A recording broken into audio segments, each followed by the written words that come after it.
बिस्मिल्लाहिर्रहमानिर्रहीम। अस्सलामु अलैकुम। मैं हूँ डॉक्टर इर्तिज़ा रहमान। मेरे दोस्तों, मैंने रिसेंटली अपने इंस्टाग्राम आईडी पर एक पोल करवाया जिसमें मैंने ये क्वेश्चन रेज़ किया कि आप में से कितने लोग ऐसे हैं जिनको अपनी पूरी ज़िंदगी में किसी भी स्टेज पर किसी भी मौके के ऊपर सुसाइडल थॉट्स आना शुरू हुई हैं और इवन एक दफ़ा या कई दफ़ा उनके दिल में यह ख़्याल पैदा हुआ कि अब हमें सुसाइड करने की तरफ जाना चाहिए। तो इसे हम सुसाइडल थॉट्स कहते हैं। तो आप ये जानकर हैरान होंगे क्योंकि मेरी जो फॉलोअर्स हैं इंस्टाग्राम पर, चाहे वो थोड़े से हैं, लेकिन उनमें 90% 95% जो फॉलोअर्स हैं वो स्टूडेंट्स हैं। तो उन्होंने 60% से ज़्यादा ऐसे स्टूडेंट्स थे जिन्होंने पॉजिटिव वे में जवाब दिया, यानी उन्होंने एग्री किया कि यस, हमें अपनी ज़िंदगी के स्टेज पर, किसी भी स्टेज पर एक दफ़ा या कई दफ़ा सुसाइडल थॉट्स का सामना करना पड़ा है। तो ये मेरे लिए भी आई ओपनिंग था और यकीनन आप जो सुन रहे होंगे उनके लिए भी आई ओपनिंग होगा कि 60% से ज़्यादा स्टूडेंट्स हमारे ये सोचते हैं या किसी भी लाइफ में किसी भी स्टेज के ऊपर ये सोच चुके हैं कि हमें अब हमें सुसाइड, क्योंकि सुसाइड करने का हम तब सोचते हैं जब हमारे लिए कोई और रास्ता नज़र नहीं आ रहा होता। तो स्टूडेंट्स लाइफ में, स्टडीज़ की लाइफ में सुसाइड करने का ख़्याल आना, ये यकीनन बहुत सारी रीज़न्स इसके पीछे हो सकती हैं, लेकिन एक कॉमन साइकोलॉजिकल रीज़न जो कि हमें एड्रेस करनी चाहिए और जो उसके पीछे है वो ये है कि हम अपनी स्टडीज़ को सही से मैनेज नहीं कर रहे होते। हम अपनी स्टडीज़ को सही से चला नहीं रहे होते, सही से उसको मैनेजमेंट उसकी नहीं कर रहे होते, जिसकी वजह से हम सुसाइडल थॉट्स का शिकार हो जाते हैं। और बहुत से लोग, आपने अपने फ्रेंड्स में देखा होगा, कितने ऐसे हमारे फ्रेंड्स हैं जो कि अब हम में नहीं हैं। या तो कॉलेज लाइफ में सुसाइड कर गए या फिर यूनिवर्सिटी लाइफ के अंदर इंटर होने के बाद सुसाइड कर गए। तो हमें मिलकर ये स्टैंड लेने की ज़रूरत है। मुझे भी अपने आप को इससे बचाना है, और क्योंकि किसी का कुछ नहीं पता, और आप लोगों को भी अपने आप को बचाना है और अपने दोस्तों को बचाना है। हमें इस बात की नीयत करनी है कि इस टेंशन और डिप्रेशन से जो कि क्रिएट हो जाता है अपनी स्टडी लाइफ को मिसमैनेजमेंट करने की वजह से, इसको हम रोक सकें और स्टूडेंट्स को इन सुसाइडल थॉट्स से, टेंशन से, डिप्रेशन से आज़ाद कर सकें। तो मैं आपको रीज़न्स भी बताऊंगा कि रीज़न्स क्या होती हैं इन सुसाइडल थॉट्स की तरफ जाने की और टेंशन डिप्रेशन क्रिएट होने की, और हम सोल्यूशन के हवाले से ही बात करेंगे। लेकिन सबसे पहले जो मेजर रीज़न है वो ये है कि हद से ज़्यादा किसी भी फील्ड के बारे में ऑब्सेसिव हो जाना, हद से ज़्यादा किसी भी फील्ड के बारे में सोचना। और एक होता है ऑब्सेशन, और किसी भी चीज़ का अगर ऑब्सेशन हो तो ये कोई बुरी बात नहीं है, लेकिन जब हद से ज़्यादा आप किसी के बारे में सोच रहे होते हैं, किसी फील्ड के बारे में एक्स्ट्रा ऑब्सेसिव हो जाते हैं कि भाई अब मुझे तो सिर्फ इसी फील्ड में जाना है, मुझे सिर्फ इसी यूनिवर्सिटी में एडमिशन लेना है, सिर्फ यही कोर्स मुझे चूज़ करना है, तो इसे हम एक्स्ट्रा ऑब्सेशन कहते हैं। मैं आपको एक छोटी सी स्टोरी सुनाता हूँ कि ये ऑब्सेशन क्या होता है और किस तरह हमें ये हमारी तबाही की तरफ, डिस्ट्रक्शन की तरफ लेकर जा सकता है। और ये बिल्कुल एक रियल स्टोरी है एक टीन एज लड़की की जो अपनी कॉलेज लाइफ के अंदर है और वो यूनिवर्सिटी फेज़ के अंदर जाने वाली है। लेट्स से ये जो हमारी लड़की है, बिल्कुल जिसकी रियल स्टोरी है, इसका नाम लेट्स से हिना है, ठीक है। तो हिना ये सोचती है अपनी कॉलेज लाइफ के अंदर कि मुझे सिर्फ़ और सिर्फ आईवी लीग यूनिवर्सिटीज़ के अंदर जाके एडमिशन लेना है। अब जिन लोगों को ये नहीं पता कि आईवी लीग यूनिवर्सिटीज़ क्या होती हैं, तो उनकी खिदमत में मैं थोड़ा सा बताता चलूँ कि ये बेसिकली 8 यूनिवर्सिटीज़ का एक क्लब है, यानी कि 8 यूनिवर्सिटीज़ मिल के यूएसए के अंदर, अमेरिका के अंदर, जो कि हम उनको कॉम्बिनेशन में हम उनको आईवी लीग यूनिवर्सिटी कहते हैं, जिसमें फॉर एग्ज़ाम्पल आपकी येल यूनिवर्सिटी है, प्रिंसटन यूनिवर्सिटी है, हार्वर्ड यूनिवर्सिटी है, कोलंबिया यूनिवर्सिटी है, डार्टमाउथ यूनिवर्सिटी है, ब्राउन यूनिवर्सिटी है, कॉर्नेल यूनिवर्सिटी है और यूनिवर्सिटी ऑफ पेंसिल्वेनिया है। तो ये 8 यूनिवर्सिटीज़ जो हैं ये मिलके आपकी आईवी लीग यूनिवर्सिटीज़ कहलाती हैं।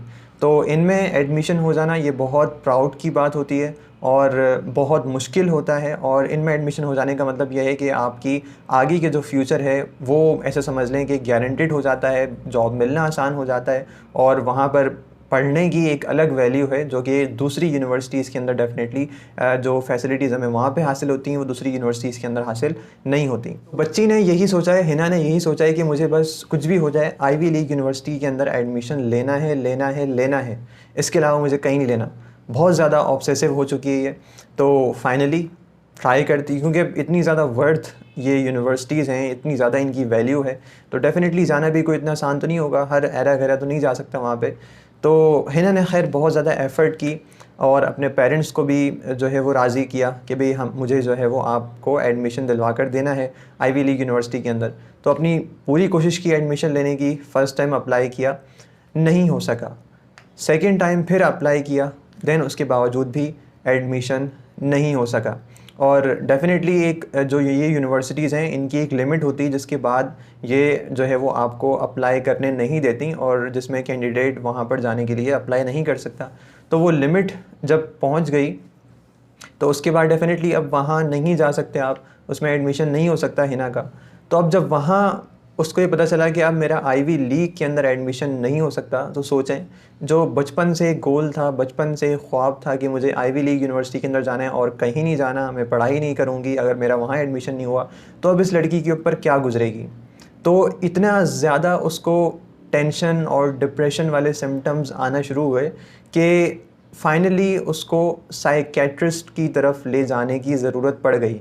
देखिए, हम में से बहुत सारे लोग ऐसे देख रहे होंगे जिनके सिम्टम्स साइकोलॉजिकली वही हैं जो कि हिना के सिम्टम्स हो गए थे। तो जब आप किसी साइकेट्रिस्ट के पास चले गए, यकीनन आप तभी जाएंगे, आपके पेरेंट्स जो है वो तभी आपको लेकर जाएंगे साइकेट्रिस्ट के बाद जब आपके सिम्टम्स अनकंट्रोलेबल हों, उन्हें नॉर्मली कंट्रोल नहीं किया जा सकता हो।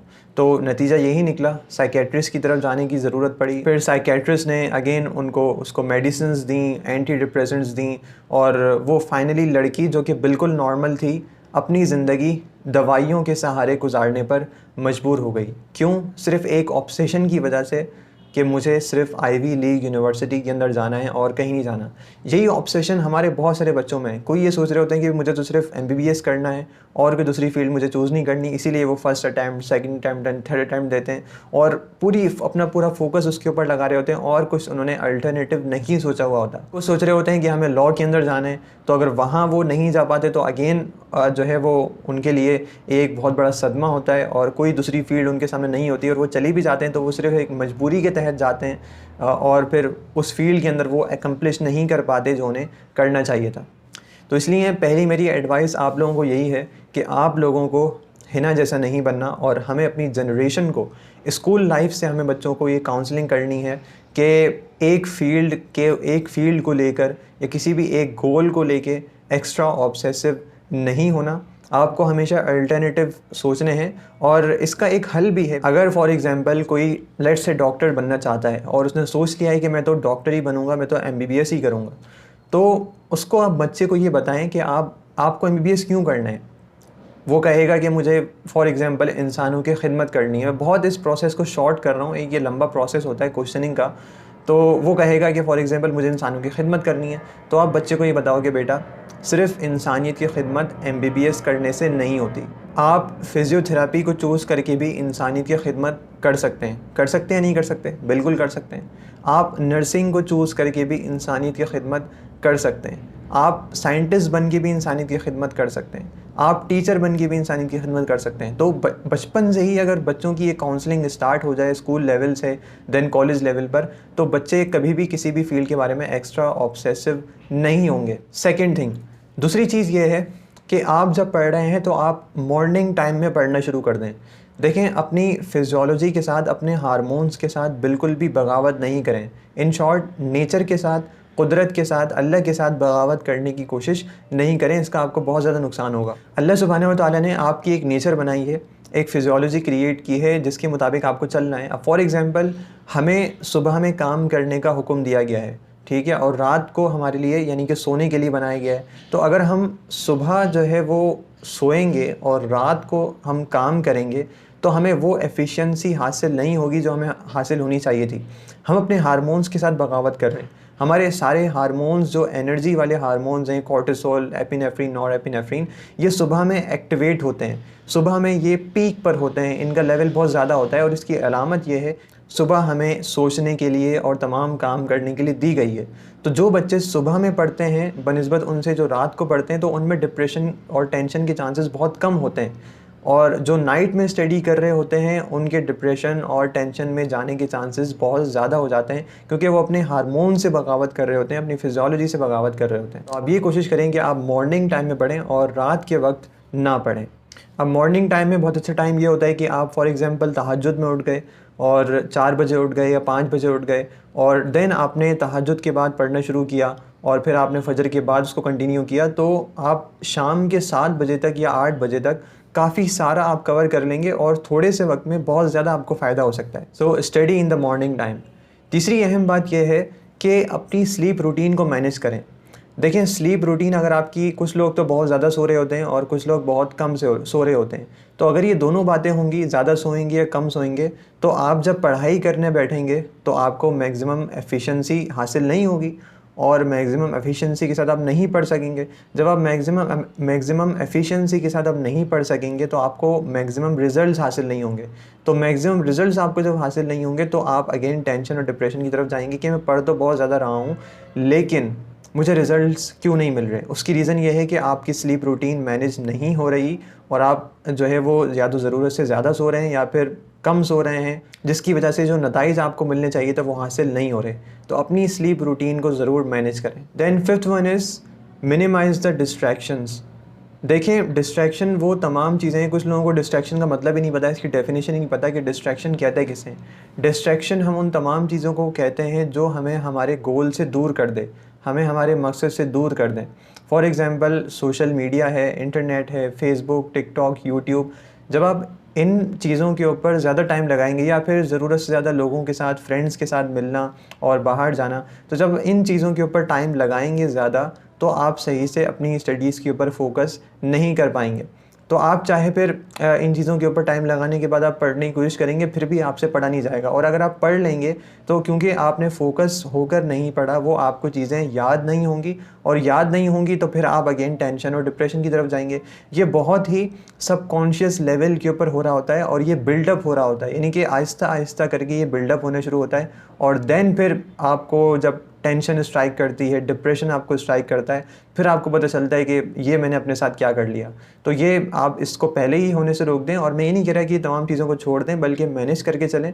एक रूटीन बनाएं कि मुझे आधा घंटा इंटरनेट यूज़ करना है, 1 घंटा यूज़ करना है। आप अपनी ज़रूरत के मुताबिक यूज़ करें और एंटरटेनमेंट भी चाहे उसके अंदर हो सकता है, लेकिन आप दोबारा आप अपनी स्टडीज़ के ऊपर आ जाएँ और नॉर्मल रूटीन की तरफ आ जाएँ, ताकि बैलेंस लाइफ जो है वो आपकी हो और डिस्ट्रैक्शंस की तरफ आपका रुझान कम से कम हो। क्योंकि रॉबिन शर्मा ये कहता है कि addiction to distraction is the death of your creative production. Make yourself your competition. आपको किसी दूसरे के साथ अपने आप को कंपेयर करने की ज़रूरत नहीं है। ये बहुत होता है स्टूडेंट्स में कि हमेशा हम अपने आप को किसी दूसरे से कंपेयर करने की कोशिश कर रहे होते हैं। देखिए, इस पे ऑब्जेक्ट लोग करते हैं कि कंपेयर करने में हर्ज ही क्या है।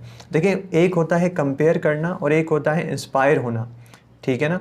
इंस्पिरेशन ज़रूर हमें लेनी है लोगों से। फॉर एग्ज़ाम्पल, अगर एक स्टूडेंट, मेरा दोस्त या कोई भी बच्चा मुझसे ज़्यादा पढ़ रहा है तो मैं उससे इंस्पायर ज़रूर हो सकता हूँ कि हाँ भाई, ये अगर फॉर एग्ज़ाम्पल 7 घंटे 8 घंटे स्टडी कर रहा है तो मुझे भी करनी चाहिए। ये तो इंस्पिरेशन है कि मैंने उससे इंस्पिरेशन ले ली। लेकिन जब मैंने उसको अपने आप से कंपेयर किया कि भाई ये भी पढ़ता है, मैं भी पढ़ता हूँ, लेकिन इसके नंबर ज़्यादा आ जाते हैं, मेरे कम आ जाते हैं, सो दिस इज़ कंपैरिजन। और comparison is a thief of Joy, ठीक है। कंपैरिजन जो है ये आपकी खुशियों का चोर है, ये कभी भी आपको खुश नहीं होने देगा और ये जितना टेंशन और डिप्रेशन क्रिएट करेगा आप सोच भी नहीं सकते, पढ़ने नहीं देगा आपको बिल्कुल भी। तो हमेशा किसी दूसरे से अपने आप को कंपेयर ना करें, अपने आप को कंपेयर करें अपने आप से कि मैं कल कैसा था और मैं आज कैसा हूँ, और अपने आज को अपने गुजरे हुए कल से हमेशा बेहतर बनाने की कोशिश करें। तो never ever compare yourself with others. Inspired ज़रूर हों, इंस्पिरेशन लें, लेकिन कंपेयर ना करें। Then last but not the least, अपने लिए दुआ ज़रूर करें। इन तमाम चीज़ों के ऊपर अमल करने के बाद दुआ ज़रूर करें कि अल्लाह मुझे टेंशन डिप्रेशन से बचा और मुझे सही से जिन चीज़ों को मैं फ़ॉलो कर रहा हूँ, जो पिछली मैंने 5-6 चीज़ें जो है वो आपके सामने रखी हैं, उनको उनके ऊपर चलने के बाद आप अल्लाह से कहें कि अल्लाह मैंने अपना सारा काम कर दिया है, इन तमाम चीज़ों के ऊपर अमल कर दिया है, मैं किसी फील्ड के बारे में एक्स्ट्रा ऑब्सेसिव नहीं हूँ और मैं अपने टाइम को भी मैनेज करने की कोशिश कर रहा हूँ, डिस्ट्रैक्शन से ही बचने की कोशिश कर रहा हूँ। बकिया जो काम है वो आप कर दें और मुझे टेंशन और डिप्रेशन से बचा लें और मुझे रिज़ल्ट जो है वो मिलना शुरू हो जाएँ अपनी स्टडीज़ के और मैं कामयाबी की तरफ जाऊँ। तो एफ़र्ट्स जब दुआ के साथ मिल जाती, जब इन दोनों का कॉम्बिनेशन होता है तो रिज़ल्ट्स मिलने के चांसेस बहुत ज़्यादा हो जाते हैं, इन्हेंस हो जाते हैं। तो अल्लाह से दुआ भी ज़रूर करें इन तमाम चीज़ों के ऊपर अमल करने के बाद। और मैं भी आपके लिए दुआ गो हूँ कि इंशाल्लाह आप भी अपनी स्टडी लाइफ में या इवन बाहर की जो ज़िंदगी है उसमें भी आप टेंशन और डिप्रेशन से बच सकेंगे, ताकि आप अपनी मैक्सिमम पोटेंशियल के ऊपर काम कर सकें और फ्रीडम के साथ, पीस के साथ, सुकून के साथ आप अपने गोल्स को अचीव कर सकें। अपना बहुत ख्याल रखिएगा। अस्सलामु अलैकुम और अल्लाह हाफ़िज़।